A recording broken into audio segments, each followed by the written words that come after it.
Y bueno, gente, buenas tardes. El día de hoy seguimos aquí en Educación que Inspira. En el podcast pasado hablábamos mucho sobre cómo innovar no siempre significa tener muchísima tecnología o dinero. Pero ahora les quiero preguntar algo. ¿Ustedes creen que actualmente las escuelas realmente se están preparadas para innovar? Yo diría que sí, y otras todavía no, porque muchas veces la intención, pero no las condiciones. Y yo les quiero preguntar algo a ustedes. ¿Creen que es lo primero que necesita una escuela para empezar a innovar? Yo siento que primero necesitan disposición al cambio, porque aunque tengas materiales o la tecnología, si todos siguen aferrados a hacer exactamente lo mismo, pues realmente nada cambia. Pero a ver, Lía, ¿tú qué opinas? ¿La innovación depende más del docente o del sistema educativo? Muy buena pregunta, ¿eh? Yo creo que depende de ambos.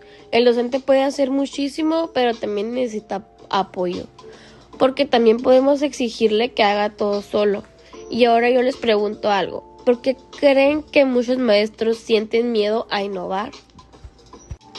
Yo supongo que por miedo a perder el control del grupo, porque cuando haces actividades más dinámicas, el salón cambia muchísimo. Sí, totalmente. Y también porque muchas veces innovar implica salir de la rutina. Oigan, y hablando de eso, ¿ustedes creen que los alumnos responden mejor cuando las clases son más participativas?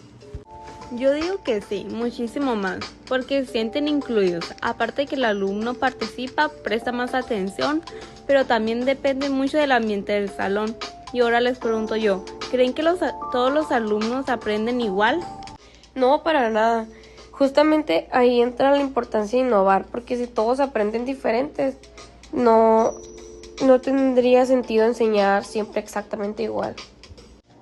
Exacto, y siento que muchas veces la educación tradicional esperaba que todos aprendieran al mismo ritmo, pero pues nunca se dieron cuenta que el rezago que hay últimamente, que hubo en esos años, fue por culpa de eso, porque todos pensaban que con la tradicional todos aprendían de la misma manera, cuando cada maestro actualmente tenemos que respetar el ritmo de aprendizaje de cada niño. Sí, como si todos tuvieran que entender igual y al mismo tiempo. Y a ver, Jimena, tú que mencionabas el ambiente del aula, ¿qué cosas crees que hacen que un alumno participe más?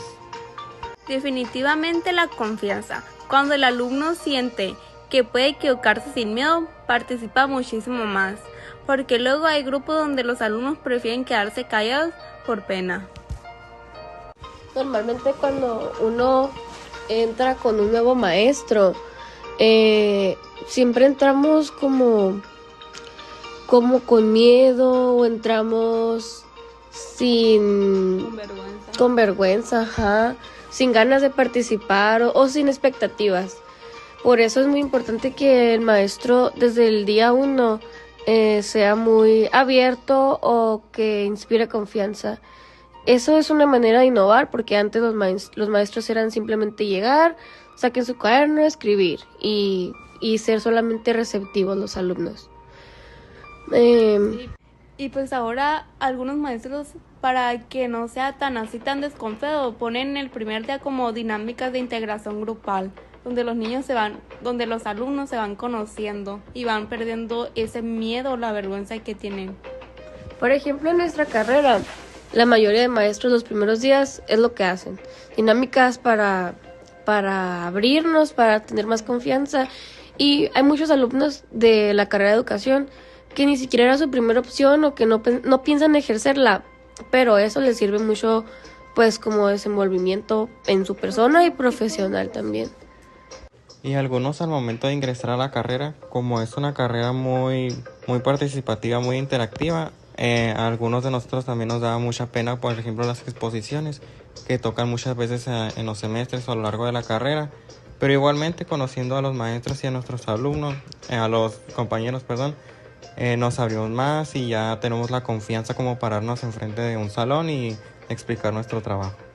Si un maestro viene con el chip de la educación tradicional, afecta muchísimo el aprendizaje de los alumnos, porque aprender también implica preguntar y equivocarse. Bueno, dando un giro, vamos a volver a hacer unas preguntitas. ¿Quién de ustedes creen que la tecnología realmente hace la clase más interesante? complementando con lo que dijo mi compañera Lía sobre lo del chip de la escuela tradicional, yo creo que si el maestro llega al aula y entre mis compañeros está un niño con discapacidad, pues el chip de escuela tradicional no le va a funcionar a ese niño con discapacidad, por lo que es importante innovar en diferentes metodologías o estrategias. Pues yo creo que depende de cómo usamos las herramientas tecnológicas. Porque, por ejemplo, muchos maestros están como que ponen todavía lo que ponen en el pizarrón a una presentación, lo mismo, de que nomás ponen el texto y lo leen o lo dictan. No es lo mismo, por ejemplo, si ponen una dinámica como el Kahoot, donde vienen preguntas y los alumnos van respondiendo y se van divirtiendo, ¿no? Y están más como que más entretenidos y más atentos. Hay una gran diferencia cuando nomás simplemente presentas la diapositiva y lo lees, donde los niños ni siquiera participan y nomás están escuchando. Exacto, por eso siento que la innovación tiene más que ver con la metodología que usa el maestro que con el aparato en sí. Bueno, chicos, y hablando de metodologías, ¿qué estrategias creen que sí funcionan aunque una escuela tenga pocos recursos?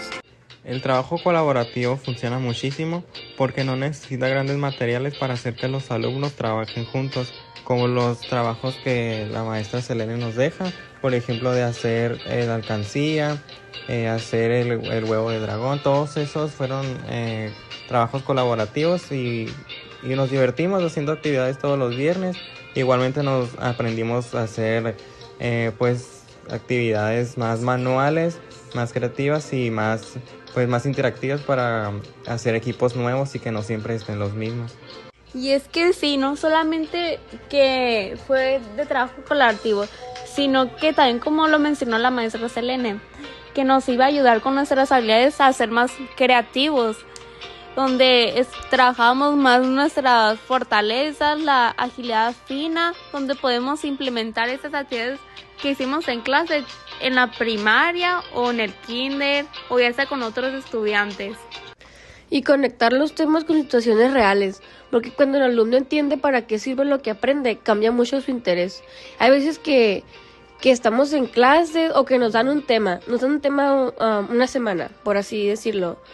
Y bueno, por lo menos en lo personal, se me olvida y ya en un momento, en una situación real, en la vida real, que me toca dar un ejemplo o me toca platicar algo, recuerdo lo que aprendí en clase y digo, a la bestia, sí me sirvió, sí me acuerdo de algo. O sea, todos los temas siempre tienen relación con temas de la vida diaria, y eso sí tiene mucho que ver. A mí sí me ha pasado que sin querer queriendo pongo en práctica lo aprendido.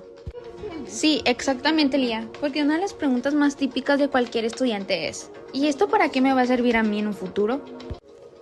Totalmente, todos hemos dicho eso alguna vez, pero como dice mi compañera Lía, hay ocasiones en las que siempre aplicamos lo aprendido, ya sea en nuestras prácticas o en los mismos trabajos en equipo.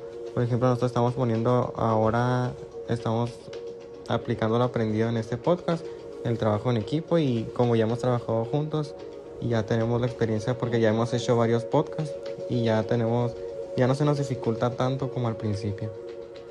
Oigan, y aquí tengo otra pregunta importante. ¿Creen que innovar significa dejar completamente atrás la enseñanza tradicional? Yo creo que no, porque tampoco todo lo tradicional es malo.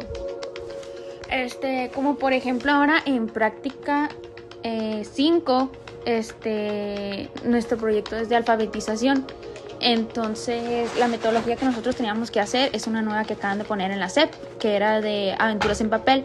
Pero pues haz de cuenta que, bueno, yo y algunos de mis compañeros, esa estrategia no nos funcionó, por lo que seguimos continuando con el modelo tradicional, que es la del silábico y de las tarjetitas de mami, mi, momú, repetición, memoria. Sí, porque a veces pareciera que innovar significa borrar todo lo anterior y no necesariamente puede ser así. Hay veces que los niños o los alumnos aprenden de la manera tradicional porque ya ahora está muy a lo que el alumno diga, y a veces lo tradicional puede funcionar mucho. Sí, y al final algunas estrategias tradicionales todavía funcionan dependiendo del contexto del alumno o de la escuela. Para cerrar, durante esta segunda parte de la conversación se reflexionó sobre cómo la innovación educativa no depende únicamente de la tecnología, sino también de la disposición al camino, la creatividad y la participación activa de los alumnos. Además, se destacó que cada estudiante aprende de manera diferente, por lo que es importante buscar estrategias más dinámicas, humanas y adaptadas al contexto de cada escuela, incluso cuando existen pocos recursos. Muchas gracias, esto es todo por nuestra parte, que tengan buen día. Espero les haya gustado y que hayan aprendido algo de nuestra experiencia.